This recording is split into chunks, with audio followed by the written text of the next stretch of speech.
Assalamu alaikum, barka, ina fatan kowa na lafiya na. Wannan shine bidiyo part 2 da zan yi bayani akan sauran abubuwa wanda mutum yake buƙata kafin ya yi trading SMC strategy. Na yanzu za mu magana akan abubuwa kamar haka. Na farko shine wannan complete master identification trend identification. Na trend identification shine kamar a ce lower low lower high lower low lower high, kamar a ce higher high higher low higher high higher low. Na'am, amma ba kowa iya identification din trend ba, saboda akwai higher high inda zaka gani higher low amma duk traps ne, ba asalin higher high da higher low bane. To akwai yanda ake identification din shi. Za a iya samun ma kai kana kallon higher high higher low higher high higher low bayan ana lower low lower high ne. Kana kallon off trend amma a down trend ake. To dole sai ka yi mastarin akan wannan in za ka fara SMC strategy. Na'am, sai abu na gaba shine nan valid boss da chalk, valid breaks of structure da kuma valid change of characters identification.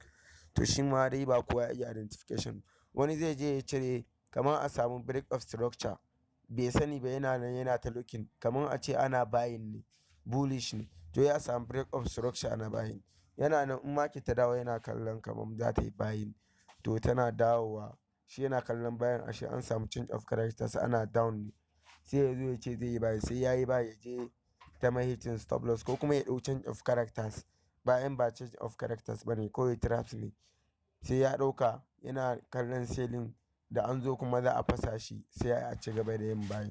To duka akwai kalan abubuwan. Sai abu na gaba shine mastering in order block, FIB fair value gap kenan da imbalance da institution fundamental da IFC. Shi order block gurin trade ne, fair value gap point of trade ne, imbalance gurin trade ne, IFC gurin trade ne.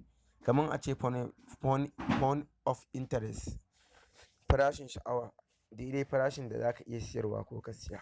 To wata ran zaka ga market za ta je order block, wata ran ta tsaya a fair value gap, wata a imbalance. To da imbalance da fair value gap duk ɗaya ne. IFC da order block su ma duk ɗaya ne, duka order block ne, zaka iya kiransu da PY ma gaba ɗaya.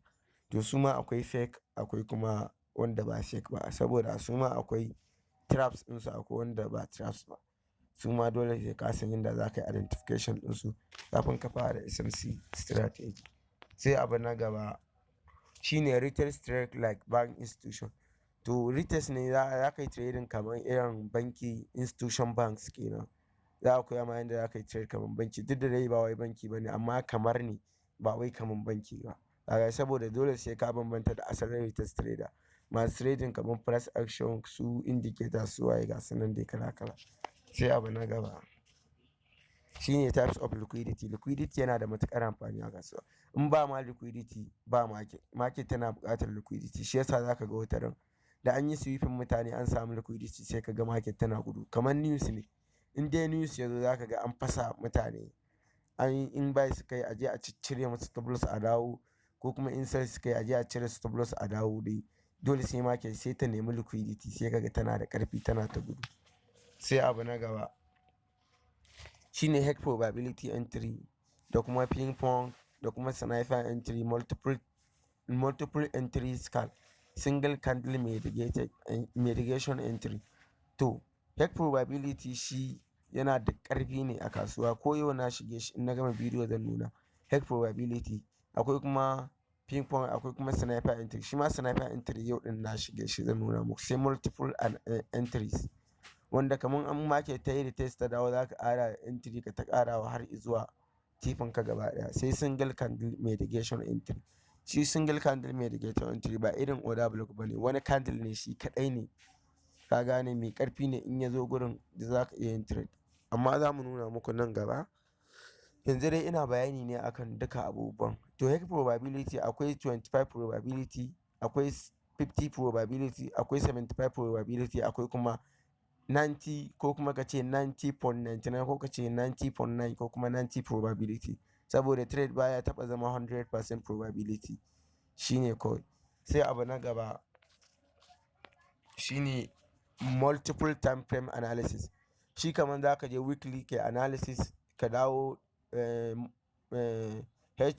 daily, ka dawo H4, ka dawo H1, ka dawo 15 minutes, duk kai analysis ka gane daga ina kasuwan take, ina za ta je, ya karfinta yake, a wani bangare take da karfi, duk kai analysis din shi ma zai baka dama ka san wasu abubuwa kafin ka shiga trade da yawa.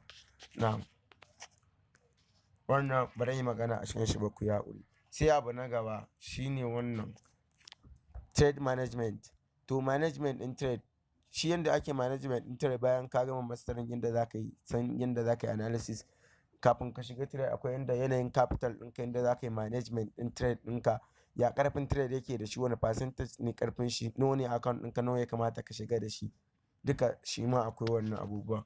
Sai psychology, shi ma ba sai na yi magana da shi ba. In kana so ka san ya psychology yake, za ka iya zuwa ka nemi bidiyoyi akan psychology. Ni kawai ina so in koyar ne akan strategy, SMC strategy.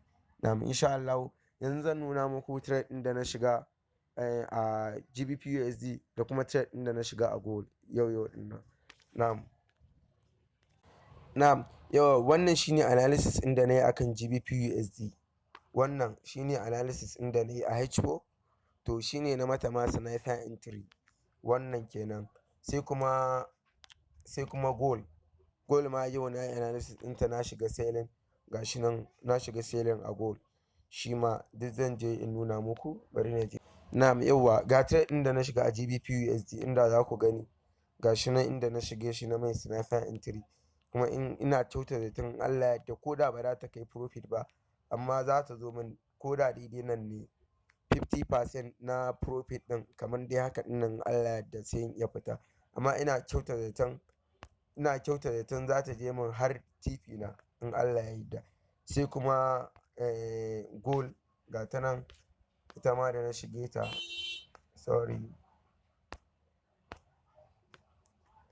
yawa ga gold ɗin da na shiga, ita ma ina kiranta ta zo min TP, ita zan yi holding ɗinta, saboda gold ne, saboda gaskiya ita tana min abin da nake so fiye da duk wani abubuwa. To wannan gold ne, ita ma da na yi selling ɗinta, ina jiranta ta zo TP. Na'am, in Allah ya yarda kuna bibiyan mu, za ku samu inda za ku yi trading SMC, in Allah ya yarda. Na'am, insha Allah sai mun ƙara haɗuwa a strategy wannan ɗina na gaba, wani bidiyo na gaba. Number, in mutum yana buƙatar abubuwa da yawa, number WhatsApp ɗina shine 08061928889, 08060192886, 08061928889 shine WhatsApp number na, in Allah ya yarda.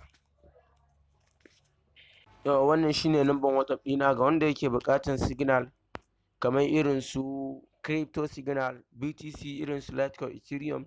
In kuma kana son kamar stock, kana trading stock market ne, in indices ne, in kamar derivative scientific index, in kuma kamar financial market, gold, GBP, euro, gari suna, kana buƙatar signal, ina da group ɗin signal, ina tura signal. In kana buƙata za ka iya min magana ta wannan number. Wannan shine number wayana na WhatsApp ɗina. Na'am, sai mun sake haɗuwa, na bar ku lafiya.